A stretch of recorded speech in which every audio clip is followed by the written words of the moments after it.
Hey, Chris again from the Stogie Palace.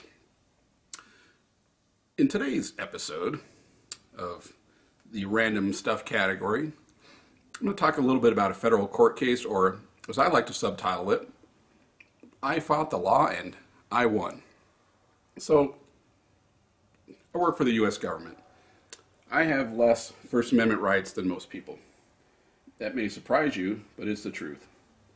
I have to watch more what I say about certain things. Comes with the clearance, I guess. It's too bad. I could tell you some great stories. And nothing that's detrimental to my employer, the government, or FAA in general. Just really interesting stories. But let's talk about something else. The time I went to federal court, and it was a First Amendment case. I'm just as big a fan of the Second Amendment as any of you out there, I'm sure. And yes, it may protect the rest, like they say. The Second Amendment protects the rest. But the first is still at the top of my list, and I exercise it quite often. As you can see here, and if you ever saw my blogging, which was quite a bit. So the city I used to live in until a year or so ago, population about 85,000 people, they changed their campaign laws in a detrimental way, in my opinion, putting ridiculous restrictions on campaign activity. It was basically what I called it as an incumbent retention plan.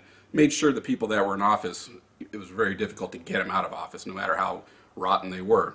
And they put in spending limits, and which, while they were a joke, I took its biggest issue with the First Amendment angle.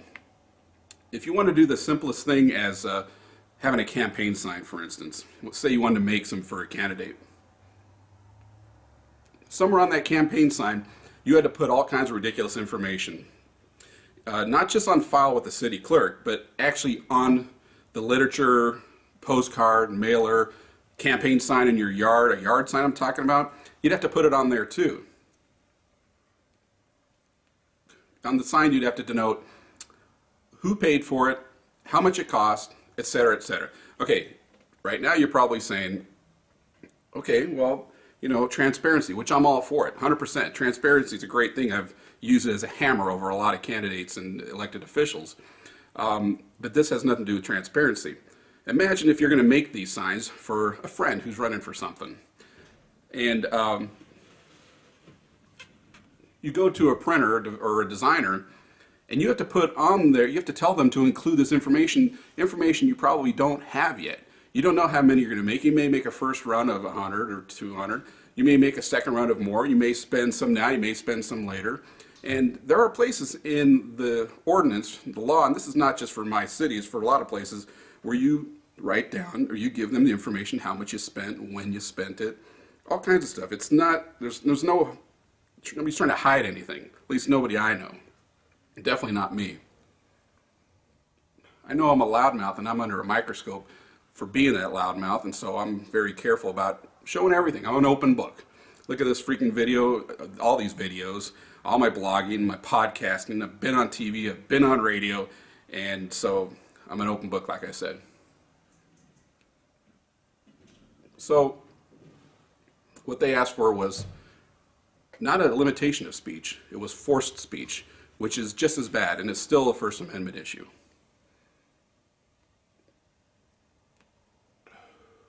So I fought this on the local level, but the fix was in, and the city council were loving this law, and they weren't going to get rid of it. There was nothing that could be done by just reasoning with them. Common sense just, it wasn't going to be happening. So luckily a group of people and a high-powered Denver attorney wanted to take it on, and they asked me to be the lead named party in this lawsuit. It was going to start at the federal court. And if we lost, I assume it could have gone higher. It's a First Amendment thing. Could have gone to the Supreme Court.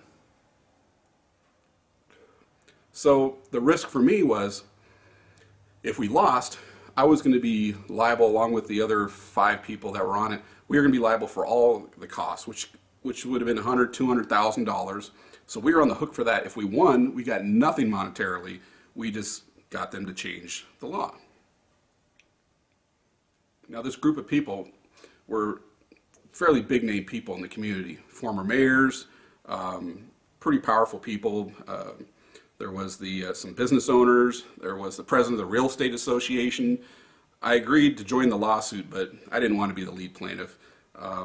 There were egos involved that were much bigger than mine. I didn't need the notoriety.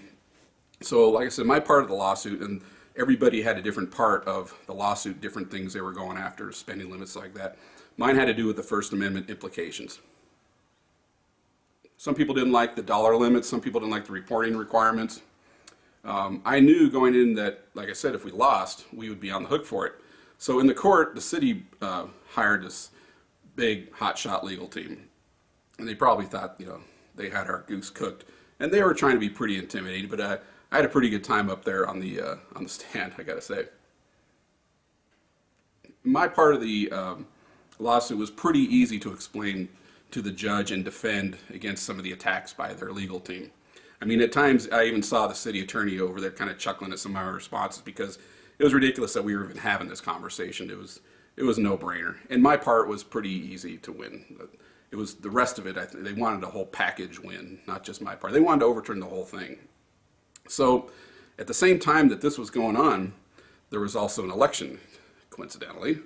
And this law was used as a hammer against those people that wanted to keep it in effect and were willing to fight and willing to pay city money, which means tax dollars of people that live there, to defend it. And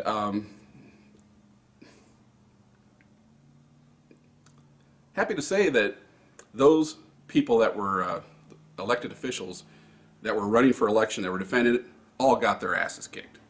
And then the offensive part of the law was changed. And the city paid all of the legal fees. So we won.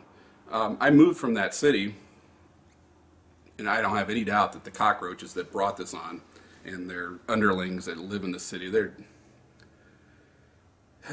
makes you lose faith in humankind, some of these people. They got nothing else to do. I got plenty of things to do. This is just a sideline kind of thing, you know. It's mostly a hobby, but they pissed me off. And I'll talk about how I got into politics and got out of politics because somebody else pissed me off. It was actually the same city and some of the creeps that live in it. So I have no doubt that they're going to sneak in and try to do the same thing. If they haven't already, they may have already done it because they know some of us aren't on the scene anymore. Some people that were elected during that election are long gone. They've moved. I've moved. I don't even pay attention to that crap anymore. So the moral of the story I'm telling you today is don't take any crap sitting down. Wait a second. That sounds literally physically impossible. Stand up and be counted. How's that? Here's some more one-liners. Don't let them pull the wool over your eyes. Or any other sayings to take it to the man. So it is possible. I should get here. I'm going to go into soapbox mode here. Read a little speech to you. Lighting goes out for effect. It is possible to make. Let's try that again. It is possible to take on the system and win. It usually is not easy, and they will try to make it difficult, and you'll want to quit several times. It may cost you your own money. I had to miss work, drive an hour each way, pay parking fees in downtown Denver, spend time prepping for the court case, and of course have creeps on the sidelines misquote you, which they did, and say things that they have no idea, since I'm pretty positive number one, they weren't sitting there in the courtroom. There were only like 2 or 3 people watching it, and there were reporters, and they didn't report everything that was said. They didn't report a whole lot, actually, what happened in that courtroom. And I know they didn't, I doubt they paid the $200 fee to the court to get the transcripts. And if they did, they're probably too stupid to actually be able to read them. There, see, I got to exercise my First Amendment rights once again. And yeah, I was attacked after that was all over with because I won. But it was like, duh. I mean, I never had any doubt that I was going to win. I was a little worried about paying the fee for the other parts of the lawsuit that didn't win, or might not have won. I think they all won, actually.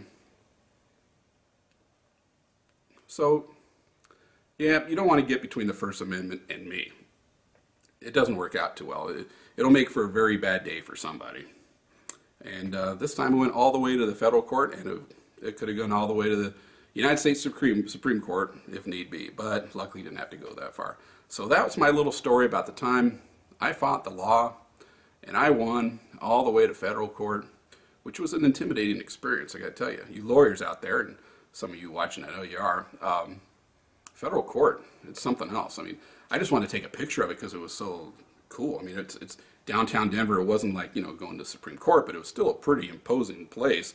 And of course, the security guards didn't like me getting out my phone to take a picture. Not one bit. A, I didn't know. Thought they were going to take my phone away from me and throw it in the toilet. But yeah, it was interesting. It was a cool experience. Glad it didn't last too long. Glad we won. Glad we got the changes made. Glad we got the people out that pushed this nonsense. And once again, you know, victory through humiliation. And the facts, of course. So this is your good buddy Chris from the Stogie Palace. Smoking a nice cigar here. Dropping ashes on me. This is the Te Amo Revolution, in case you were curious. And see you in the next video.